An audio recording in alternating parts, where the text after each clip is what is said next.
Welcome to the RadioU Podcast. Coming up, a huge James Bond casting rumor. Also, K-pop Demon Hunters is going up, up, up on the big screen. All that and more on the way next. It's Hudson and Allie. Don't forget to subscribe, rate, and review to the RadioU Podcast.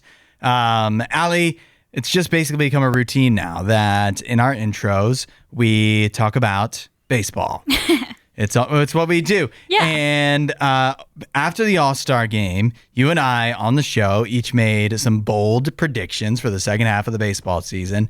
And it's been about a month now, so we should probably check in on those. Yeah, we should. We're holding ourselves accountable. Yes. For these bold predictions. You won't see many other places, outlets doing that. No. They'll throw out all kinds of crazy stuff and never talk about it again. Yeah, everybody's just supposed to forget. Well, we're not forgetting. My bold prediction was that the Dodgers would miss the playoffs. Mm-hmm. Right now, I can't say that I feel so great about that, but at the same time, it's headed in the right direction because the San Diego Padres have caught them. They're now tied for the division lead.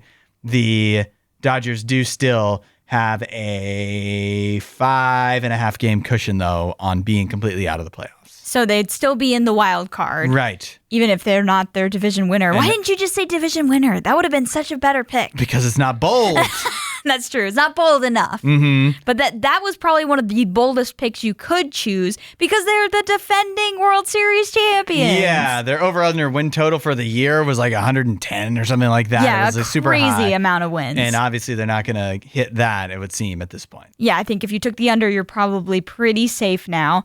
For me, my bold prediction was a individual award, so not a team one, and that was that Garrett Crochet would win the American League Cy Young. Mm-hmm. And at the time, he was like tied with Tarek Skubal for a lot of the main kind of parameters of where you would look at a pitcher to see how they're doing. So like ERA, total wins, quality starts, that type of stuff, strikeouts.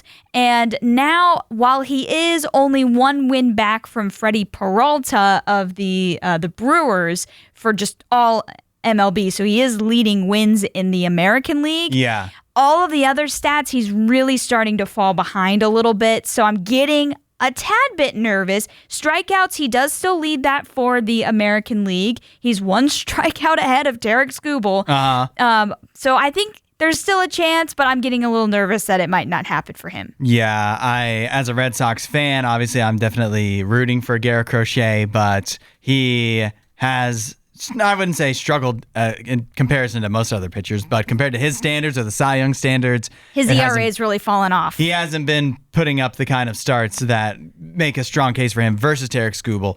I kind of thought for a while until his most recent start that Nathan Eovaldi had a chance of the Rangers to win because he missed the beginning of the season. He doesn't qualify for ERA yet, but his ERA was like 1.38. Which is a crazy ERA for a starting pitcher. But then earlier this week, he allowed a bajillion runs to the Diamondbacks. So that's put a halt to that idea. I think it is going to be Tarek Skubal. What's interesting, though, is these were our bold predictions. Mm-hmm.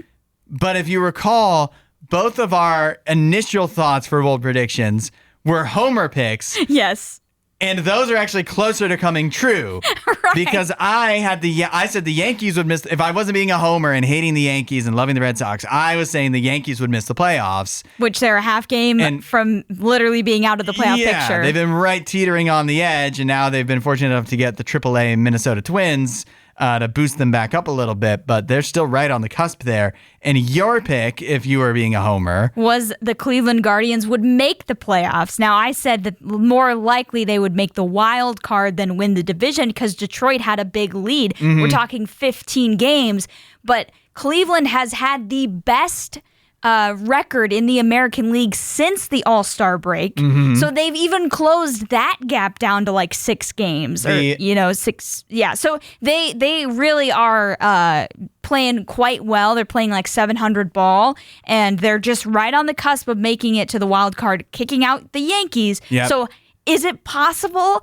that both of our homer picks could help each other out? I think that would make a lot of sense. The Guardians are the closest team right now, so they would be the likely choice to replace the Yankees, and I would really please both of us, I think. I mean, they're right there. All they need to do is have New York lose to the Twins, I guess, tonight, and then Cleveland needs to beat the Marlins, which shouldn't be hard because it's the Miami Marlins. But who knows? Baseball is not always easy to sweep teams, and so I'm hoping they do that. But that would literally, I guess, put them as tied for that last spot. So what have we learned here? We've learned that maybe what we should just do is be homers all the time. Follow our hearts. Yeah. Follow our instincts.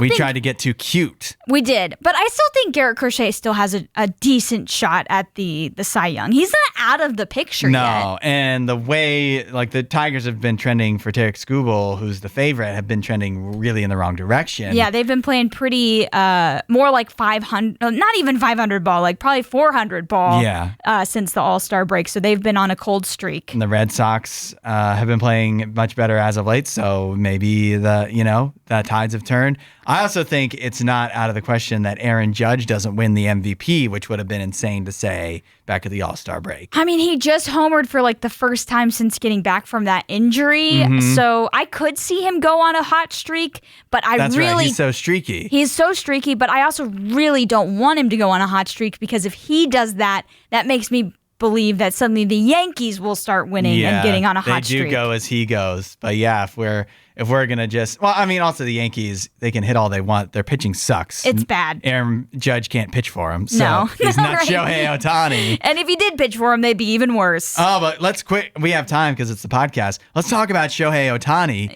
because the Dodgers they're tied for the division lead where they've been leading the entire season. And he just got involved he's involved in another court case where he and a partner of his are being accused of sabotaging a real estate deal in Hawaii. What? Yeah, you didn't hear about this?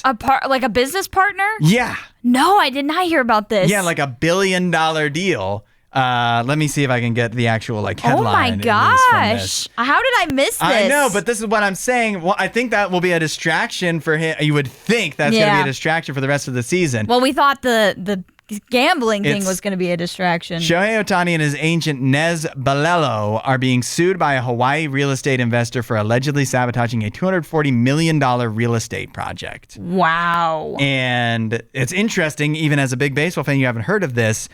And I just don't know why Shohei Ohtani gets treated so differently than every other. Imagine even Aaron Judge, which the media seems to love, if any other MLB player was involved in first the gambling scandal and then this now. Right. Not saying that he's guilty of either thing, but the idea that he's still seen as the face of the league and so popular and it feels like nobody can criticize him. Right. And now he's getting in all of these scandals. It is a bad look. And how does this stuff keep seeming to follow him around? It follows him around, but also, as I pointed out, I am one of the biggest baseball fans that I've ever met. You know what I mean? I've met myself, and I am one of the biggest baseball fans, and I didn't even know about this. So I feel like there is always a concerted effort with the stuff that is kind of a little squirrely with Shohei to hide it. Exactly, because baseball they want him to be the star. Face. Yeah. But just because he doesn't really speak English doesn't mean that he can't be involved in these scandals. It doesn't mean he's not guilty. It doesn't mean he's not guilty. But it feels like he's treated that way. Yeah. I'm looking I'm on the ESPN page because I was on ESPN to get the stats for Garrett Crochet, and the top headlines is 7 stories. Not one of them mentions that story about Shohei Ohtani. It seems that this news was broken by a Japan publication. Okay, a Japanese publication. So maybe they don't have the same incentives to cover him as favorably as we do here in the United States. That's fair. But I'm not going to stand for it. He's an amazing player. He also, he can make mistakes too. Yeah, he's not a perfect person just because he's great at baseball. Yeah, so that's your MVP in the NL League. Ooh. Yeah. Inflation is still running rampant, and this time it's gone too far. 8772 Radio U. It's come from a beloved item that as long as we've been around, you could count on it being one specific price, but not anymore. That is Arizona iced tea. So confident Arizona has been that their product will always be 99 cents that they print it on the can. Yeah. But apparently the company's founder and chairman, Don Voltaggio, is warning that a price hike may be coming and that Arizona iced tea may no longer be 99 cents a can.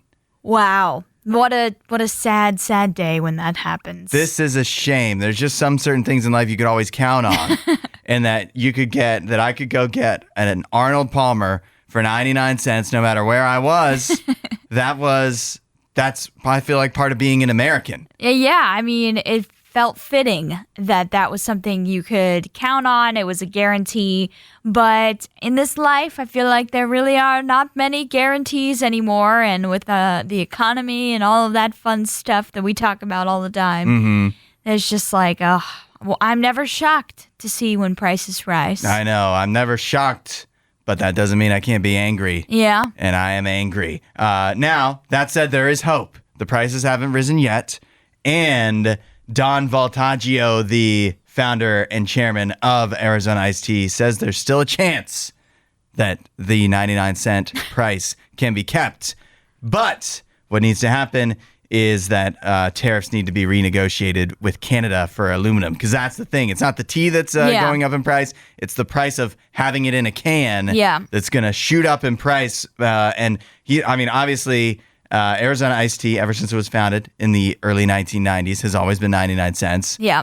The price to make it has gone up in the last 30-some years. But he says that the company is debt-free and successful, but they have never passed the higher cost of making it onto customers because, and this is a great quote, why people who are having a hard time paying their rent have to pay more for our drink. He says it's his little way of giving back. That's such a nice thing to do. It's a nice sentiment. You don't see business people do that very often. Yeah. So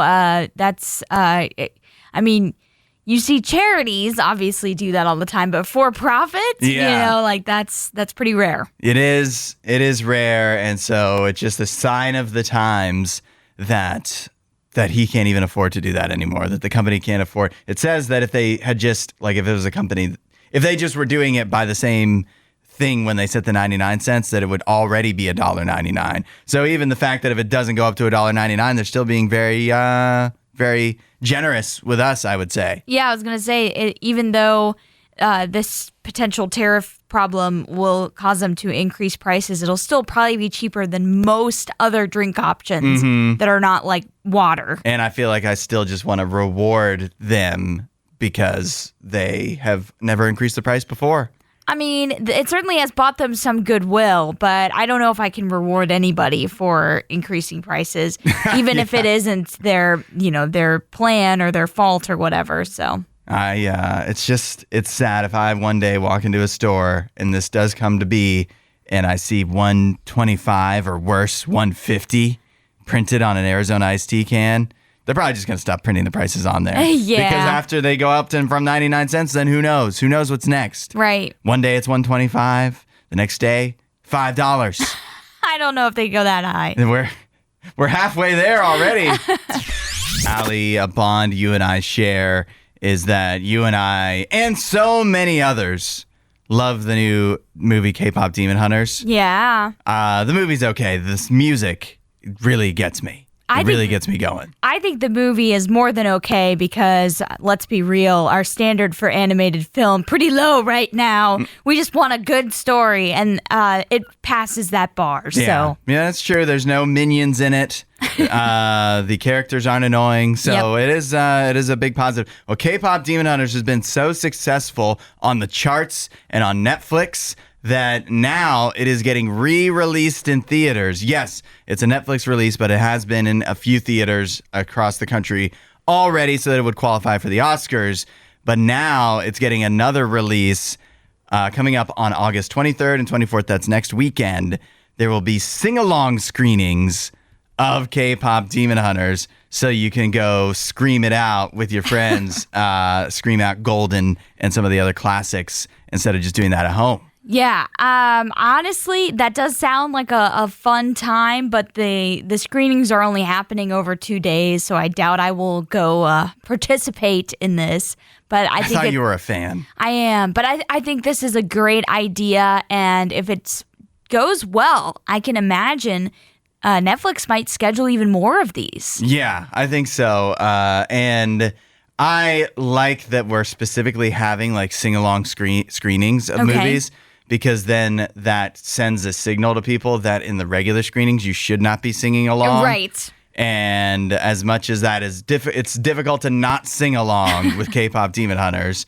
If you were to see or Wicked or whatever the example is, you shouldn't be doing that when it's a regular screening, no matter what Dwayne "The Rock" Johnson says in the past. Yes. If it's a regular screening, we want to hear the actors and the actresses sing. They worked so hard on the movie and the music, especially if it's obviously a musical. So we would like to hear them belt out the tunes, not you. So you just enjoy, but stay quiet, please. I feel like for this movie in particular, I don't know that I would fit in going to the sing-along screening. Yeah, you might stand out. Actually, I don't know what movie I would fit along at a sing-along screening. Yeah, now that I mention it. You might stand out a little bit if you go out to see K-pop Demon Hunters for a sing-along show. Maybe if they remember how they made a Weird Al movie a couple of years ago with Daniel Radcliffe. I don't remember that at all, actually. That was on the Roku channel. Okay. And it was a lot of fun and had a lot of good cameos and everything. And if they put that in theaters for a sing-along screening, I'd probably fit in. Oh, yeah. I could definitely get down to singing some Weird Al, just belting it out. They definitely need to re-release that. Yeah. How many Oscars did that get? Probably 0. Not enough. Yeah. Not enough is the right answer. Yeah. But the K-pop Demon Hunter screenings, if they already all sold out in your area, you can look for tickets next Saturday and Sunday. We are living in the future where you can now go into an escape room and have a robot solve it for you. That is what's happening. People have documented how they've used ChatGPT to attempt to help them through escape rooms, which feels basically like, why would you even want to do that? I was going to say, that is just boo, boo, boo for me. No, why are you doing that? There's no point in going to an escape room if you're just going to be like, all right, let me ask Google or ChatGPT how to solve this. Like, that takes all the fun out of it. Yeah, that's like playing a video game of some kind, and just having a computer player play for you and then trying to take credit. Yeah, like Elon Musk. Yeah, exactly. We're pretty convinced he's doing that. Yeah, no, it's just cheating, in my opinion, and that's no fun. Why would you want to cheat? What doesn't make sense to me is you could have the same experience of ChatGPT solving an escape room for you, which costs money, for free by just staying at home, because it's not like you accomplished anything exactly when you get ChatGPT to solve it for you. Right. Why would you feel good about yourself and the effort you put into it at the end when you solve in air quotes here, because you just use ChatGPT? You're not going to feel accomplished. You're not going to feel good at the end of that. I guess maybe people just get to a dead end for them and they're just like, I've got no answers. That's but when instead you of tell the giving people up, that are listening, hey, can we get a hint, please? Like, come on, that's what they're there for. Somebody said in the comments, for somebody who's doing this, they were like, that's like going to a corn maze and just wanting it to be a straight line. Exactly. Like, what's the point? Why would you even pay for this? As you said, it's not free to go to these things. Yeah. So why would you pay to put yourself in an escape room where you're supposed to be using your mind and your skills to try and solve puzzles and try and figure out the mystery to get out, if you're just going to use ChatGPT? Yeah. Now, I mean, I don't want to fault using ChatGPT to solve puzzles in some respects. Of like, I always feel like ChatGPT is like our new version of a calculator. It's a helpful tool for sure. But you don't use, like, you wouldn't use a calculator to solve something that you paid to try to figure out on your own. Exactly, you know what I mean? Right. Like, it's supposed to be challenging. It's supposed to be a game. That's the point of it. So if it's then becoming challenging for you, that's normal. Yeah. That's a normal experience. You shouldn't try and solve the challenge using ChatGPT because it's supposed to trick you. It defeats the purpose of escape room if you have ChatGPT. It defeats the purpose of Sudoku if you have ChatGPT figuring it out for you. Right. Or et cetera. You could go down the line. Like, the point of the whole thing, like, why are you even participating if you're not actually participating? Now, how do you feel about this, though? The argument could be made. ChatGPT and other AI has literally been used to devise escape rooms. And there are some escape rooms that are AI powered where I guess it adapts or, like it's different every time. So you have to beat the AI. Yeah. And so Talk about Terminator right there. Yeah. Is that fighting fire with fire if you use ChatGPT for that? Maybe I would consider that a little bit more acceptable, but still overall, I think it's kind of dumb to just like rely on your cell phone or whatever. I just don't even think you should take your cell phone into an escape room. Why even have the distraction with you? Yeah. The temptation to look at your phone. Just go in with a clear mind, and just try and figure it out in whatever time frame you have to figure it out in. I feel like it's usually an hour, 45 minutes that they give you. But yeah, there's no point in bringing in your phone and trying to consult ChatGPT. Just let it be an escape for you. Yeah. Let it escape from the real world. Right. The other funny thing is that because it is just hard to input into ChatGPT what is in the escape room anyways. Yeah, I wouldn't think it would be very effective. Yeah, so it is not. It's not a tried and true method. It may work, it may not, depending on how accurate you are at filling in the details for ChatGPT. Okay, who's the villain in this story? 8772 Radio U. There's a TikTok where it's a guy on a flight who the caption reads, this guy sat in a seat for 8 hours on an overnight flight to stop the people in front of him from reclining. He has his hands on the backs of the 3 seats in front of him. Yep. And apparently he did this an entire 8-hour overnight flight.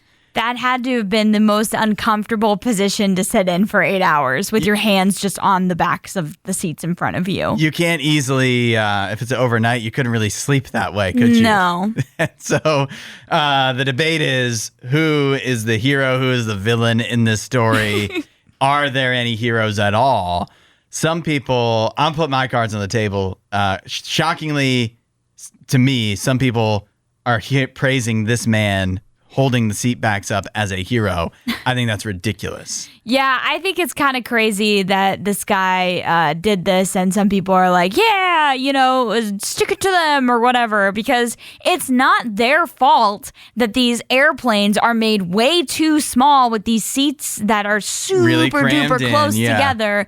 It's the airline's fault. So don't get mad at people for using what is built into the seats to use, a reclining feature. It can be annoying. I get that. I used to go on 16-hour flights from South Africa to Atlanta. Mm-hmm. Not fun to fly for 16 hours straight. But I would have to deal with this all of the time because, we were always flying economy. Yeah.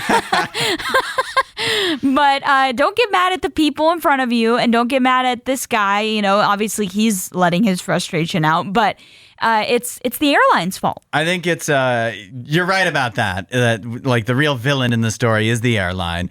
But this guy is also ridiculous. I love the comment that says, I will make myself very uncomfortable to stop the people in front of me from making me slightly uncomfortable. Exactly. Yeah, this is just taking it to an extreme, bud. Come on. At least, I guess his thing is at least he feels like he's in control. If someone's doing this, they are absolutely a control freak. Yeah, that is control freak behavior. Also, they've lost control. They're losing control. This is the one thing they have left. Is that they can at least stop the people in front of them from reclining. I don't recline my seat on every flight. Yeah. But I really do not have a lot of time for the people that say you shouldn't recline your seat, because I feel, why? It's a function built into the seat. I should be allowed to use it if I want to. Yeah. And because I'm supposed to be uncomfortable, so you don't have to be. Who's making the trade-off? And I always say, if everybody reclined, then it wouldn't really be a big deal, right?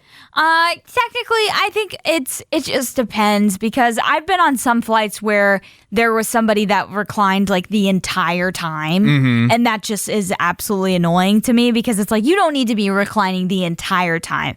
If you're gonna recline, I think you should do that when you're sleeping or mm-hmm. something, because if it's a 16-hour flight and your screen is right in your face the entire flight, mm-hmm. and it makes it harder for you to bring your tray down and harder for you to get up, that can get really annoying quickly. And I know it's particularly people that are bigger are the ones that have a issue with people in front of them reclining, because it cramps them even more. Sure. But I feel like you're just going to be uncomfortable. If you're If you're slightly bigger than the average person, and even if you're the average person, you're probably just going to be uncomfortable. Yeah, no matter. And again, don't blame me. Right. No matter what, the distance between the seats is uncomfortable, whether the seat is reclined or not. But certainly, a seat getting closer to you is not fun when you already feel like you're in a cramped space. Yeah. So I'm not going to try and argue that it's great when somebody's reclining in front of you. It's not. But I don't get mad at people for using a built-in feature. Chris said the true villain in the story are the people who make the decision to make the seats that way. Yeah, it's the airline. And I, though, after all this, I'm a solutions-oriented guy. There's people that like reclining seats on planes. There's people that don't think anybody should recline. So we split the plane. Oh, left side. Reclining seats the and non. The seats do not recline. On the right side, the seats do recline. You get to choose. And either way, it's an upcharge. I think I like that. I think the airlines are really like that. I think the I like not reclining seat fee and the reclining seat fee. I love that idea because I would honestly, I recline so little and I hate it when people do recline in front of me that I would choose the non-reclining seats. And I would choose the reclining side. Yeah. And we'd both be happy. We'd both be so much happier. Yesterday, we talked about how it seemed that pay-per-view was going by the wayside after the UFC agreed to a deal with Paramount to stream all UFC events. All the major events will be on Paramount Plus, just included with your subscription. So it's like pay-per-view is dead. Although I will say Dana White did kind of say that might not be true. They might not. I mean, but the big deal is they were like, if you have your Paramount Plus, you're going to be able to watch the events, right? For the most part, as of right now. But apparently Dana White said, don't go, not so fast. You know, he's like, pay-per-view may not be dead after all. But don't be so happy after all. Right.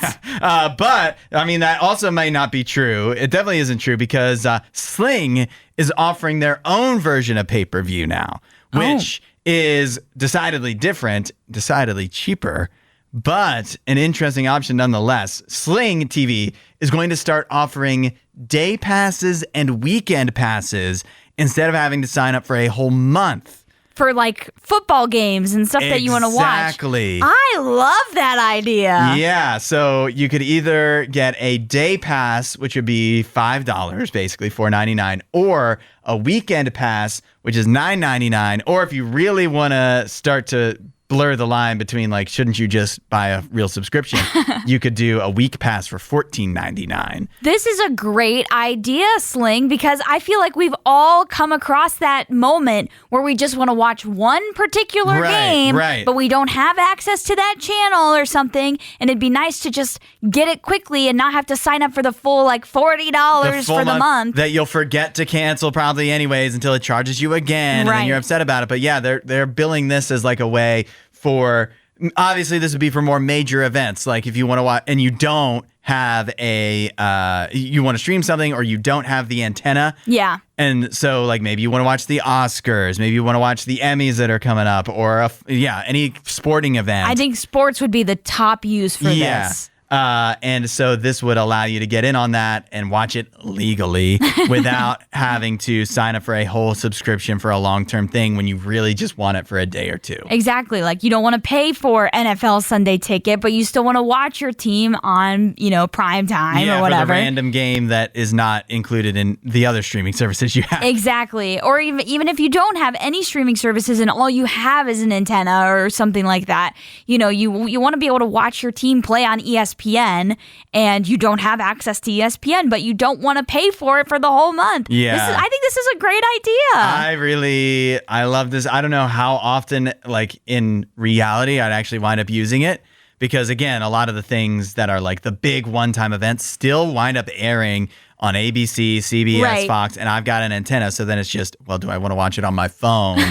And then maybe I would pay the $4.99. But like, this has to be a thing that people would be, I feel like, if you came out with this so long ago, it might have like changed streaming because it's so convenient. I would have used this a lot because before I had Fubo, which is like essentially online cable, I would have used this to watch, Ohio State or any other big sporting event that I wanted to watch that was like on ESPN. How essential this would be, like if you could have had this during March Madness for like the first 2 days of the tournament. Right. Why did they not? Why did nobody come up with this until now? Yeah, what has taken so long to come out with this idea? This is so brilliant. Yeah, this is not an ad for Sling, but gosh darn it, doesn't it feel like it? I know. I was like, I feel like I forgot Sling even existed. This is a great thing for them. They should be paying us to say this. If only that was allowed. Once again, I'll say it. We are living in the future. 8772 Radio U. We live in a future where you can get engaged to an AI chatbot. Oh, boy. When Spike Jonze put out the movie Her in 2013, starring Joaquin Phoenix, it seemed like a silly fairy tale. But now in 2025, it's real life. You can not only have a relationship with a chatbot, but you can do as one woman on Reddit claims she has done, which is get engaged to AI. Can you imagine putting in a prompt to AI to be like, propose to me, AI? That's what I'm thinking. Like, she had to do that. Yeah, she had to put in a prompt to get it to literally propose to her. Yeah. And this is why this woman on Reddit who goes by the name Leovardi_N. That's her, right? Yes. She says that she has friends. She has a normal social life. She's in healthy relationships with real people, but also that she has an AI chatbot that she's engaged to now. And it even picked out the ring, which I'm very confused about how it could do that. I'm sure it did.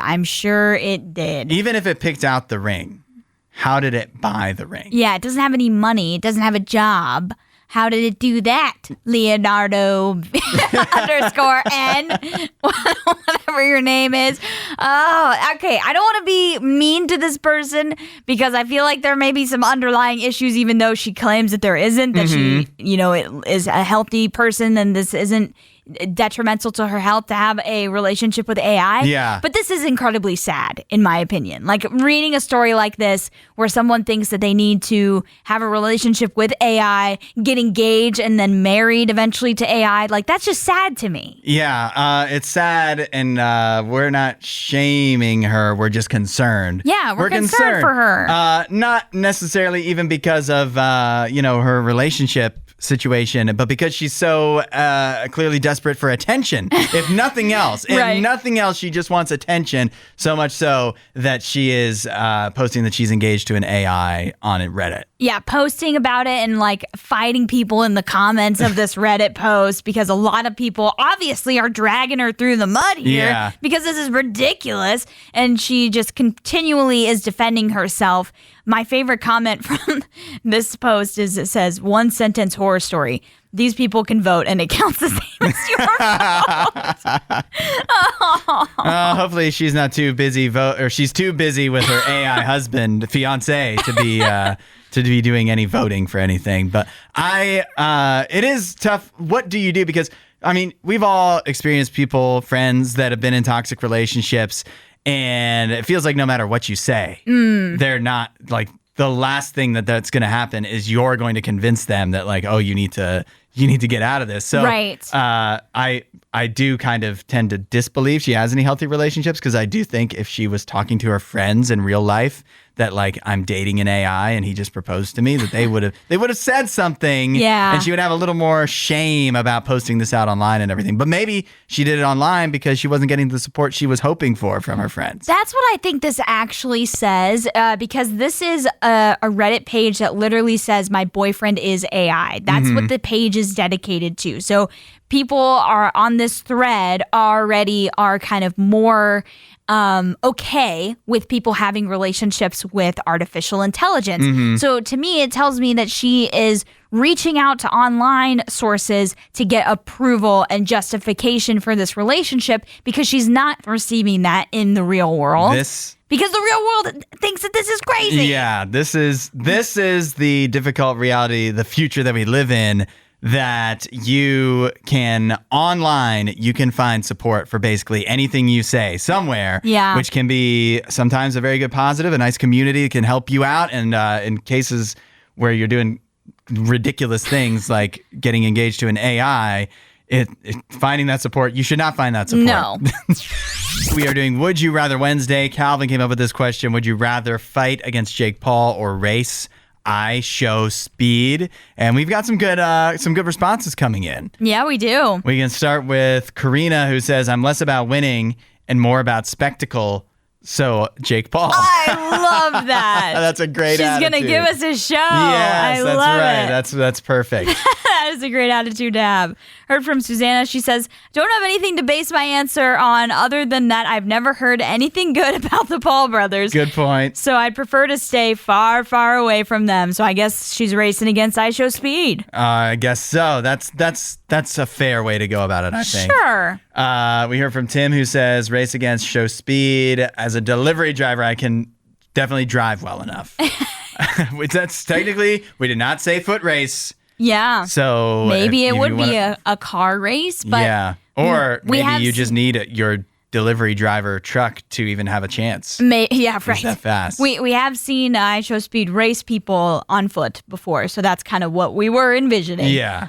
Heard from William. He said, I would definitely rather take the race. Being a lean guy, I don't know if I could really do any damage to Jake. He says, I do run every so often, and with a little training, I believe I could at least get closer to winning the race than knocking out Jake Paul. Yeah. Listen, if we're talking about winning, you definitely should choose show speed because it may not be written into the contract, but you're not allowed to beat Jake Paul. That's fair. So that is good. But I really like what Shelby said, which is I'll take Jake Paul because I'm broke, so I need the payday. Oh, good point. That you would is get a lot of money. Such the right answer. That is a good point. I didn't think of that. Yeah, there's an incentive there. Yeah, you can think about the beating you could put up with and the shame of losing to Jake Paul if it came with that payday that you would assuredly get. Yeah, maybe just like survive to the third round and then you're just like, all right, I give up, Yeah. knock yourself out.